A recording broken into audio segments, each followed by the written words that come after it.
Hallelujah. सभी को जय मसीह की। अब हम पुराना नियम से वचन पढ़ेंगे। हाजिरा और उसका पुत्र इस्माइल। अब्राहम की पत्नी सारे की कोई संतान न थी, उसके हाजिरा नाम की एक मिस्री दासी थी।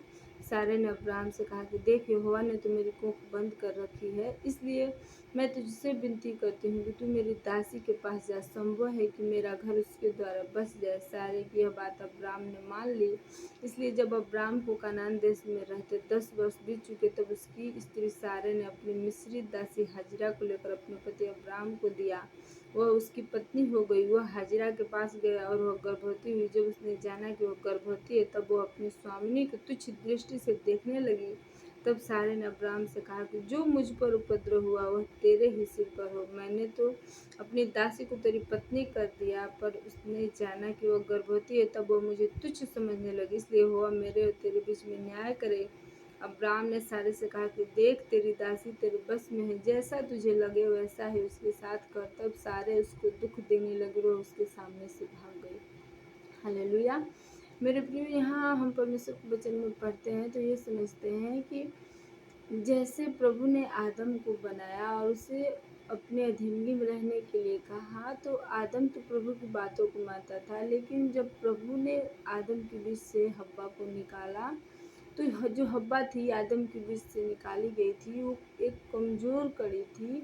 उसने प्रभु के वचन को अपने जीवन से तोड़ा और आदम भी उसके बहकाव में आया। इन दोनों के जीवन में संघर्ष आई, पीड़ा आई, चुनौती आई। वैसे ही यहाँ भी हम पढ़ते हैं तो समझते हैं कि जो अब्राहम है, जिसे प्रभु ने चुना, जिससे प्रभु ने बातें किया कि मैं तेरे निज वंश को आकाश के तारों के समान बनाऊंगा, वो अब्राहम तो विश्वास में था। लेकिन जो सारे है, जो उसकी पत्नी है, उसने प्रभु के वचन के ऊपर अल्प विश्वास किया। उसने कहा कि हे अब्राहम, प्रभु ने तो मेरी कोख बंद कर रखी है, तो तू मेरी दासी के पास जा, ताकि उसके द्वारा मेरा घर बसे। और अब्राहम भी अपनी पत्नी सारे को ये नहीं कहा कि हमें प्रभु की प्रतीति करनी है, वो भी अपनी पत्नी की बातों को मान गया और उसकी दासी के पास गया। तब उसकी दासी जो है अपनी स्वामिनी को तुच्छ दृष्टि में देखने लगी। जब उसने जाना कि मैं अब्राहम के द्वारा गर्भवती हूँ, तो उसके उसके अंदर घमंड आया कि अब मैं जो बालक उत्पन्न करती हूँ, ये जो गुण है ये मेरी स्वामिनी के अंदर नहीं है, अतः मैं अब उसकी बातों को क्यों मानूं, क्योंकि मैं तो अब उससे ऊंचा हो चुकी हूँ। मेरे प्रियो, मैं समझाना ये चाहती हूँ कि जब हम प्रभु की राहों में चलते हैं, तो जब हम अपने शरीर की बातों को सुनेंगे, तब हमें हमारे जीवन में संघर्ष का सामना करना पड़ेगा, चुनौती का सामना पड़ेगा। यहाँ जो सारे थी, जो उसकी मिस्री दासी उसकी अधीनगी में रहती थी, उसकी हर एक बातों को अपने सर आँखों पे लिया करती थी, वही दासी उसका सामना करने लगी। अतः सारे के जीवन में संघर्ष आया। आगे हम क्या देखते हैं कि तब यहोवा के दूत ने उसको जंगल में सुर के मार्ग पर जल के एक सोते के पास कहा कि हे सारे की दासी हाजिरा, तू कहाँ से आती है और कहाँ को जाती है? उसने कहा कि मैं अपनी स्वामिनी सारे के सामने से भाग आई। यहोवा के दूत ने उससे कहा कि अपनी स्वामिनी के पास लौट जा और उसके बस में रहो। और यहोवा के दूत ने उससे यह भी कहा कि मैं तेरे वंश को बहुत बढ़ाऊंगा, यहाँ तक कि बहुतायत के कारण उसकी गणना न हो सकेगी। और यहोवा के दूत ने उससे कहा कि देख, तू गर्भवती और पुत्र जनेगी, तू उसका नाम इस्माइल रखना, क्योंकि यहोवा ने तेरे दुख का हाल सुन लिया। वह मनुष्य बनेले गदहे के समान होगा, उसका हाथ सबके विरुद्ध उठेगा, सबके हाथ उसके विरुद्ध उठेंगे। वह अपने सब भाई बंधुओं के मध्य में बसा रहेगा। तब उसने यहोवा का नाम, जिससे उसने बातें की थी, अल्तारोई रखकर कहा कि क्या मैं यहाँ भी उसको जाते हुए देखने पाई और देखने के बाद भी जीवित रही? इस कारण उस कुएं का नाम लहरोई कुआं पड़ा। वह तो कादेश और बेरेत के बीच में है। हाजिरा को अब्राहम के द्वारा एक पुत्र उत्पन्न हुआ। अब्राहम ने अपने पुत्र का नाम, जिसे हाजिरा ने जन्म दिया था, इस्माइल रखा। जब हाजिरा ने अब्राहम के द्वारा इस्माइल को जन्म दिया, तब अब्राहम 86 वर्ष का था। हालेलुया। हम क्या देखते हैं कि जो उसकी दासी थी, वो अपने स्वामी के पास से भागी, तो प्रभु के दूत ने उससे बातें किया, उसकी अगुवाई की और कहा कि तू अपने स्वामिनी के पास जा और उसके बस में रह, और जो तेरे कोख में है उससे भी मैं एक बड़ी जाति को उत्पन्न करूँगा, और वो महान होगा, वो बलवान होगा, और तू उसका नाम इस्माइल रखना। मेरे प्रियो, जब हम प्रभु के चुने हुए लोगों के संग रहते हैं तो जो प्रभु का ग्रेस उन लोगों के जीवन में काम करता है, वही ग्रेस हमारे जीवन में भी काम करता है। हमने देखा कि जो लूत था, जो अब्राहम का भतीजा था, जब तक वो अब्राहम के साथ रहा तब तक वो आशीषित रहा, फलवंत रहा। लेकिन जब उसने अब्राहम से अलग होने का विचार किया, जब वो अलग हुआ तब उसके जीवन में संघर्ष आया, चुनौती आई, वो बंधुआई में चला गया और उसी अब्राहम ने उसे छुड़ाकर ले आया। मेरे प्रिय, जब हम प्रभु के चुने हुए लोगों के संग रहते हैं तो प्रभु का ग्रेस जो उनके चुने हुए लोगों के जीवन में काम करता है, हमारे जीवन में भी काम करता है। लेकिन जब हम उनका सामना करने लगते हैं कि हम भी तो उसी प्रभु की आराधना करते हैं, उसी प्रभु के ऊपर विश्वास करते हैं, अतः हमारे में उनके में कोई फ़र्क नहीं है।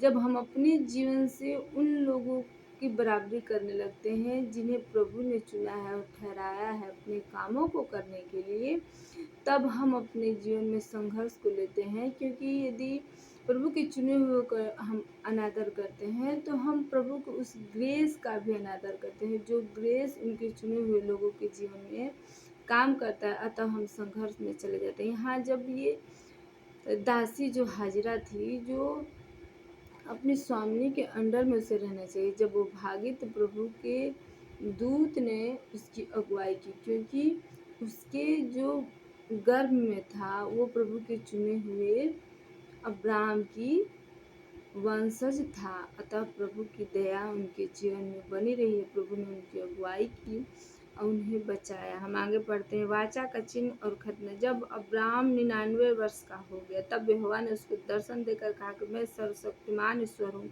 मेरी उपस्थिति में चल और सिद्ध होता जा।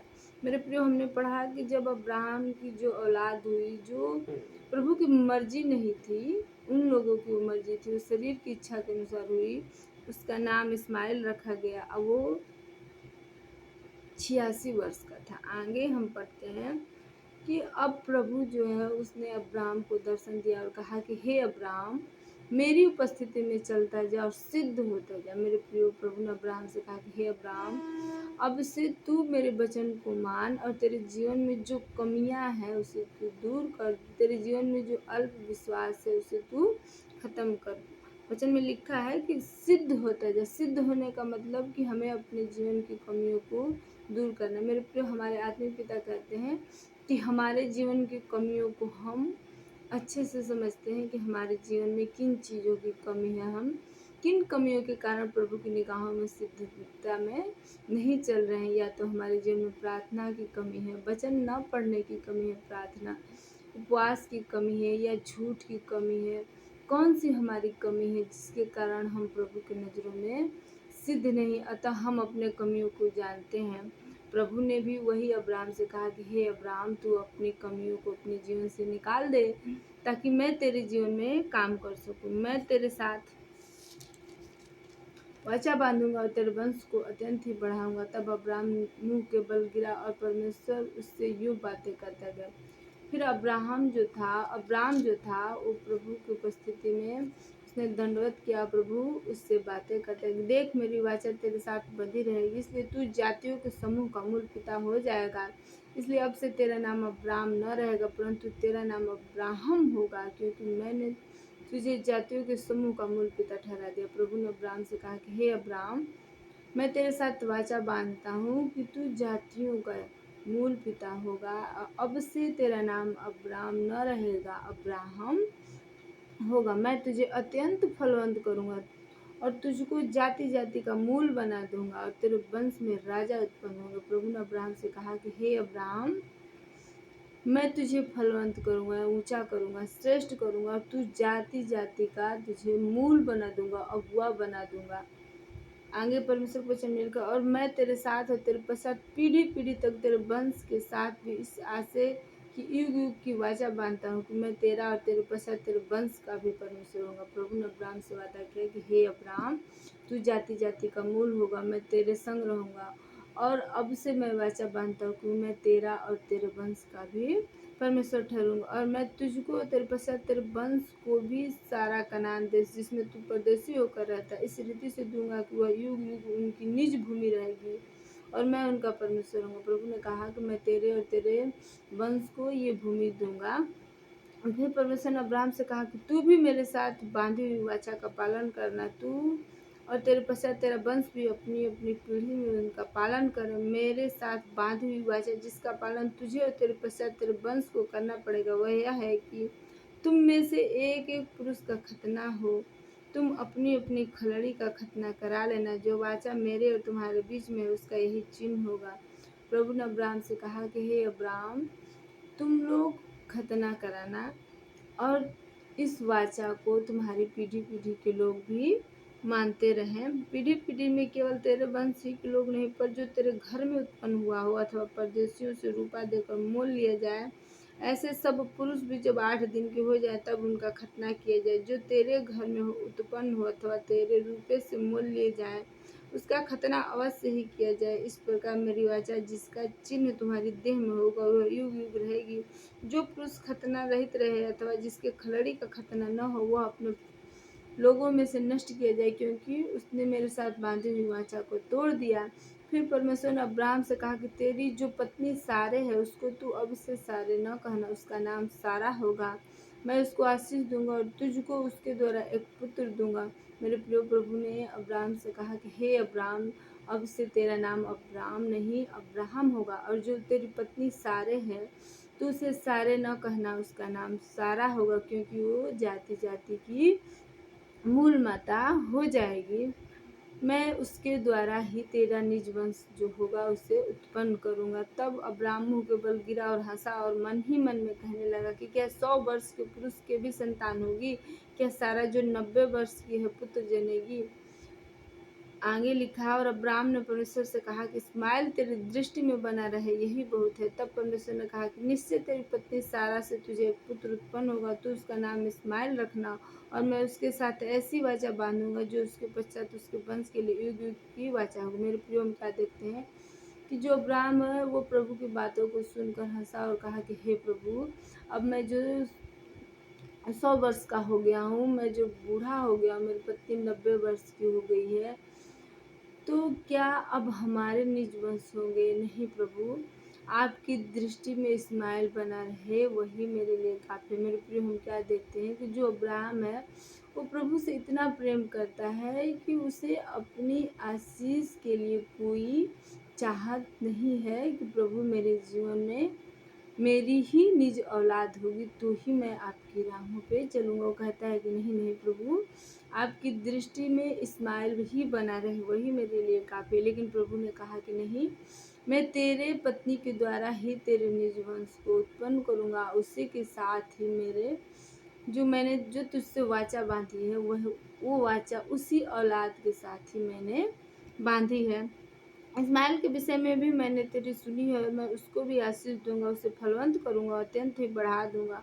उससे 12 प्रधान उत्पन्न होंगे और मैं उससे एक बड़ी जाति बनाऊंगा। प्रभु ने कहा कि हे अब्राहम, तू चिंतित न हो, इस्माइल के ऊपर भी मेरी दृष्टि बनी रहेगी, उससे भी मैं जाति जाति में बड़ा करूंगा। परंतु मैं अपनी वाचा इसहाक ही से बांधूंगा, जो सारा से अगले वर्ष किसी नियुक्त समय में उत्पन्न। प्रभु ने कहा कि परंतु मैं अपनी वाचा को इसहाक के साथ ही बांधूंगा, क्योंकि वही मेरी इच्छा का पुत्र है, वही आत्मा का पुत्र है, वही चुनाव की संतान है। तब परमेश्वर ने अब्राहम से बातें करनी बंद कर दी, उसके पास से ऊपर चढ़ गया। तब अब्राहम ने अपने पुत्र इस्माइल को लिया, उसके घर में जितने उत्पन्न हुए थे और जितने उसके रुपये से मोल लिए गए थे, अर्थात उसके घर में जितने पुरुष थे उन सबों को लेकर उसी दिन परमेश्वर के वचन के अनुसार उनकी खलड़ी का खतना किया गया।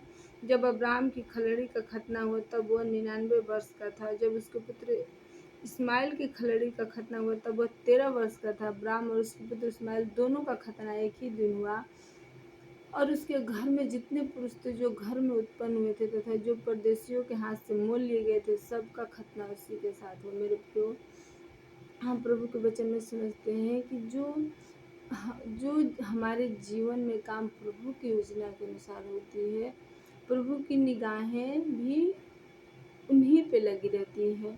जो हम अपने जीवन में फैसला आत्मा के अनुसार लेते हैं, प्रभु उसी को फलवंत करता है, उसी को आगे लेके जाता है। लेकिन यदि हम शरीर को फॉलो करेंगे तो हम नीचे की तरफ ही जाएंगे। आमीन।